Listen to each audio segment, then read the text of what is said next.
फैसला दर्द भरा था, लेकिन और कोई विकल्प नहीं बचा था। करीब 11 लाख कार सेवक अयोध्या में विवादित जगह के पास जमा हो गए थे। कानून व्यवस्था बनाए रखने के लिए मैंने हालात के हिसाब से ज़रूरी कदम उठाया।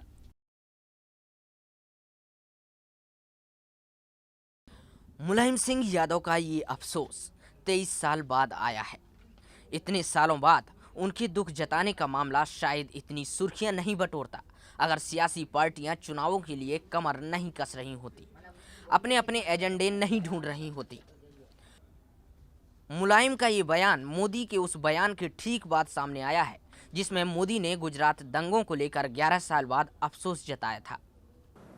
कुत्ते का बच्चा भी अगर कार के नीचे आ जाता है तो हमें पेन फील होता है कि नहीं? होता है। मैं अगर मुख्यमंत्री हूँ या नहीं हूँ, मैं एक इंसान हूँ, कहीं पर भी कुछ बुरा होगा तो दुख होना बहुत स्वाभाविक है। नरेंद्र मोदी अब बीजेपी की चुनावी नैया के खेवैया हैं। वो समझ रहे हैं कि उनकी छवि कट्टर हिंदुत्व वाली है, इसलिए पीएम बनने की राह में एक बैलेंस फैक्टर की दरकार रहेगी।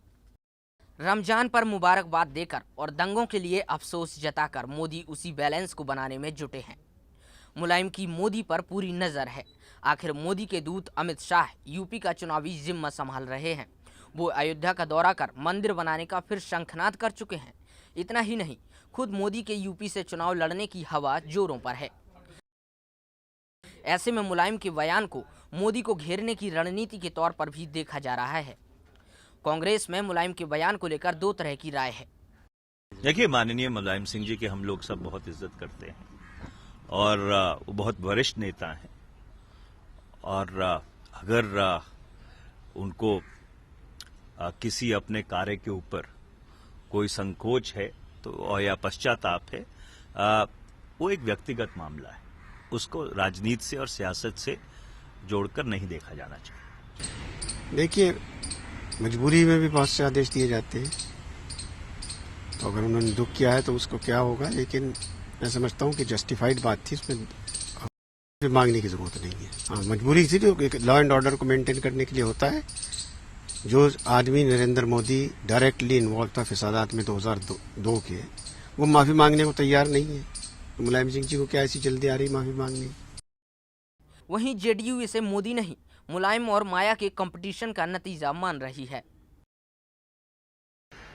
वो तो कल्याण सिंह जी को भी अपने साथ गले लगाए थे, उसके लिए भी ये किया।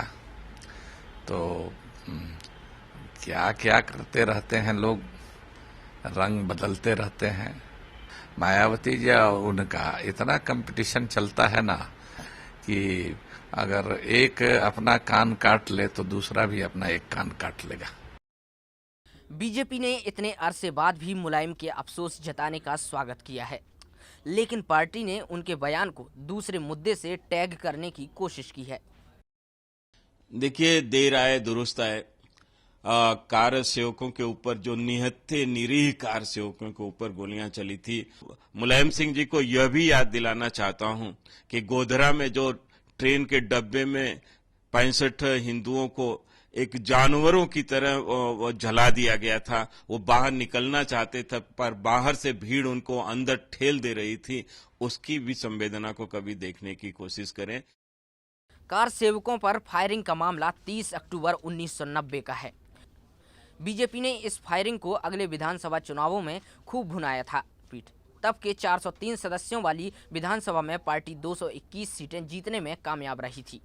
मुलायम के ज़हन में शायद वही फ्लैशबैक घूमा है। मोदी की काट ढूंढना मुलायम की मजबूरी है। अहमदाबाद से ब्यूरो रिपोर्ट, जानू दुनिया।